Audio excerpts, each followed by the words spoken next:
하나님의 말씀 계속해서 시편 119편 있는 말씀을 봅니다. 오늘은 164절에서 166절까지 있는 말씀을 또 같이 한 목소리로 봉독을 하겠습니다. 164절에서 166절까지. 주의 의로운 규례들로 말미암아 내가 하루 7번씩 주를 찬양하나이다. 주의 법을 사랑하는 자에게는 큰 평안이 있으니 그들에게 장애물이 없으리이다. 여호와여, 내가 주의 구원을 바라며 주의 계명들을 행하였나이다. 아멘. 어째 교훈의 시처럼 되어져 있는 걸 우리가 볼 수가 있죠. 자, 오늘도 말씀의 규례를 따라서 한번 보겠습니다. 주의 의로운 규례들로 말미암아, 이 규례라고 하는, 그러니까 매절마다 나오는 이 하나님의 계명에 관한 말씀이죠. 오늘 미시파트, 이 규례는 미시파트라고 하는, 이거는 하나님이 다스리던 아니면 때로는 사람의 다스림, 그 다스림을 올바르게 이해할 수 있도록 제정해 놓은 율법, 규례서, 계명 등을 말하는 것이 미스파트입니다. 그러니까 주의 의로운 규례니까 하나님의 다스림에 대한, 또 하나님의 통치에 관한 그런 규례들, 그런 것들을 정해 놓은 규례집이죠. 법령이라는 겁니다. 그런 규례들로 말미암아 어떻게 내가 하루 7번씩 주를 찬양합니다. 그러니까 내가 하루에 7번이라는 어떤 숫자적인 개념보다는 내가 자주, 그리고 내가 매 순간 내가 주님을 바라보고 이렇구나, 이렇구나. 여러분, 이 찬양이라는 말씀은 할라, 밝게 비추는 겁니다. 그러니까 내가 그 계명들을 따라 알고 또 깨달음으로 말미암아 이렇구나 하면서 내 얼굴이 밝아지고 또 환경과 상황을 밝게 만드는 그런 모습의 삶을 살아가는 것을 말하죠. 그러니까 내가 힘들고 어려운 일이 있어도 하나님의 이런 일에 대해서는 하나님 이렇게 말씀하셨지라고 깨닫는 것. 그러면 그 어둠의 그늘이 벗어나서 내 마음에 기쁨을 주고 얼굴에 화색이 돌게 하고, 그렇죠? 이런 삶의 과정 하나를 지금 164절에서 표현하는 겁니다. 여러분, 우리가 시편의 기록들을 보면은 시대가 어느 때입니까? 이런 BC 1000년경, 900년경, 아니면 고라의 자손들까지 합쳐진 말씀은 아주 방대한 기간이 있죠. 왜냐하면 바벨론 포로까지 연결되니까. 그러면은 거의 500년 동안의 그 시간에 걸쳐서 기록되어진 말씀들을 수집을 하고 그 성령이 수집을 하죠. 사람들을 성령이 수집을 해서 만드는 그런 교훈들이니까 그 상황 한 절 한 절이 다 사람들의 삶의 과정이 담겨 있고 순간이 담겨 있고 또 그 사람의 환경이 담겨져 있는 걸 우리가 볼 수가 있습니다. 그래서 주의 의로운 규례들, 하나님의 다스림, 하나님의 통치로 말미암아 내가 하루 자주 7번씩 자주 매 순간마다 내가 주님을 찬양합니다. 내가 모든 상황에서 나를 그렇게 밝게 비추는 모습으로 나아가는 것을 표현하는 겁니다. 그다음 165절에도 마찬가지입니다. 주의 법, 이건 토라입니다. 이거는 가르침이라는 거죠. 하나님의 율법을 가르쳐서 가르침으로 말미암아 모아진 하나님의 율법 계명들을 말하는 겁니다. 그래서 이 주의 법을 사랑하는 자에게는 큰 평안이 있고 그러니까 하나님의 평강이 우리 안에 충만한, 이 평강은 세상이 주는 것 같지 않다고는 주님 말씀해 주는 평강입니다. 그 평강으로 모든 걸 다 다스릴 수 있고 이길 수 있는 그런 마음의 자세를 말해요. 그러니 그런 마음을 가진 자들은 어떻게 해요? 그들에게는 장애물이 없다. 미셔크, 이거는 넘어지게 하는 것들입니다. 그러니까 그런 하나님이 나를 가르치는 또 훈계로 말미암아 가르침을 따라 만들어진 계명, 또 훈계를 통해서 만들어지는 어떤 율법과 규례들, 이런 것들을 말하는 거니까 그런 것들로 말미암아 내 삶에 장애물은 내가 넘어질래 넘어지지 않아. 그러니까 하나님의 사람들을 반석 위에 집을 짓는다는 것은 여러분, 이건 되게 어려운 말입니다. 사실은.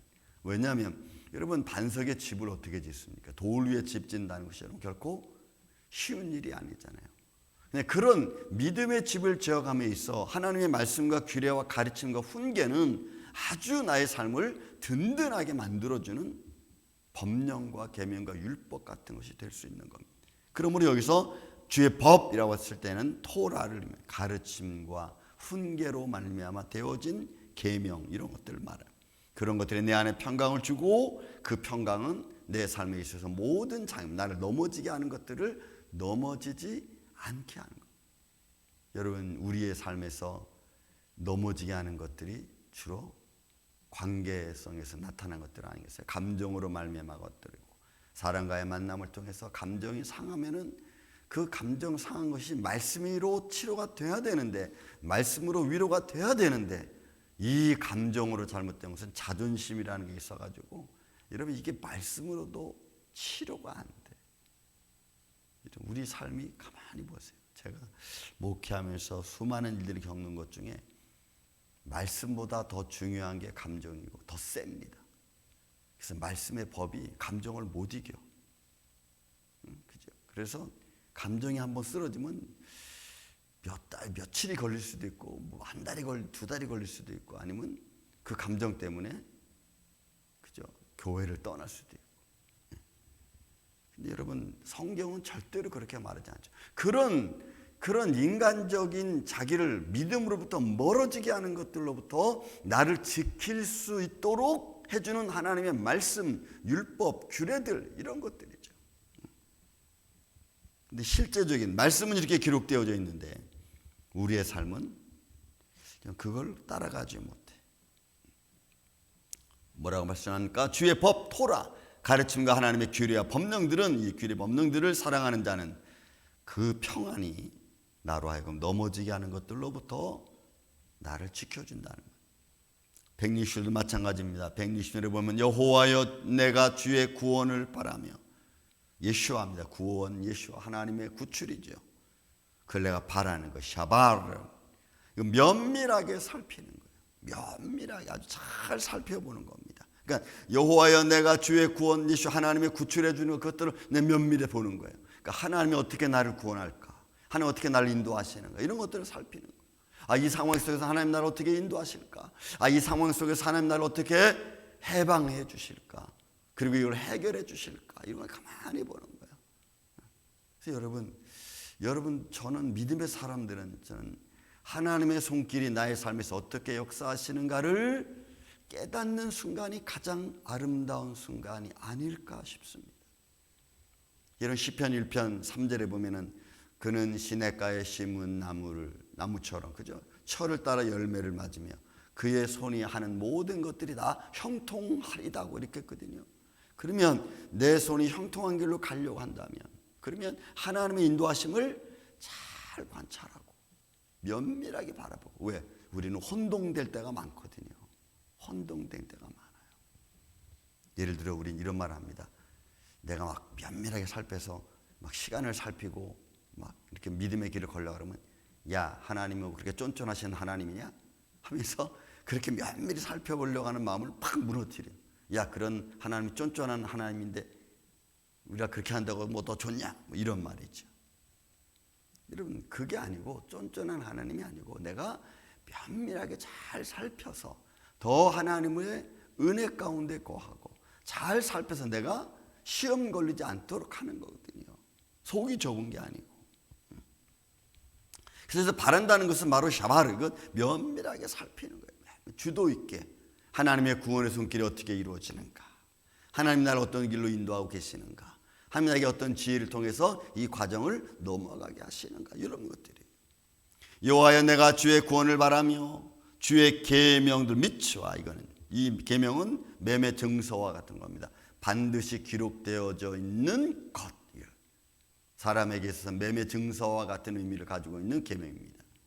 이 계명들을 내가 행하나이다. 여러분, 저는 이 말씀이 참 신비롭기도 하고 놀랍기도 합니다.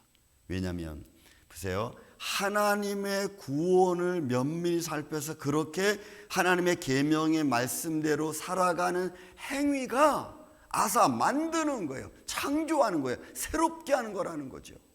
그래서 믿음의 행위는 죄악된 세상 속에서, 믿음의 삶의 모습들은 엉클어진 삶 속에서 질서를 정해 놓을 수 있는, 질서를 규명해내는 그런 생활이라고 하는 거예요. 이게 여러분 아사라고 하는 거예요. 그럼 믿음의 생활은 어디서든지 여러분 하나님 앞에 영광과 찬양이 될 수밖에 없어요. 이거는 아사는 만들다, 뭐 창조하다, 일하다 막 이런 의미거든. 그러면 주의 계명을 따라 살아가는 삶이 흐트러질 수 없죠. 그런 여러분 이런 말씀들을 보면 저와 여러분의 삶을 한번 돌이켜 볼 수 있습니다. 아, 내가 오늘 하루 일과의 삶을 아사 이 말씀의 의미를 가지고 내가 생활을 하고 만들고 창조하고 일했는가.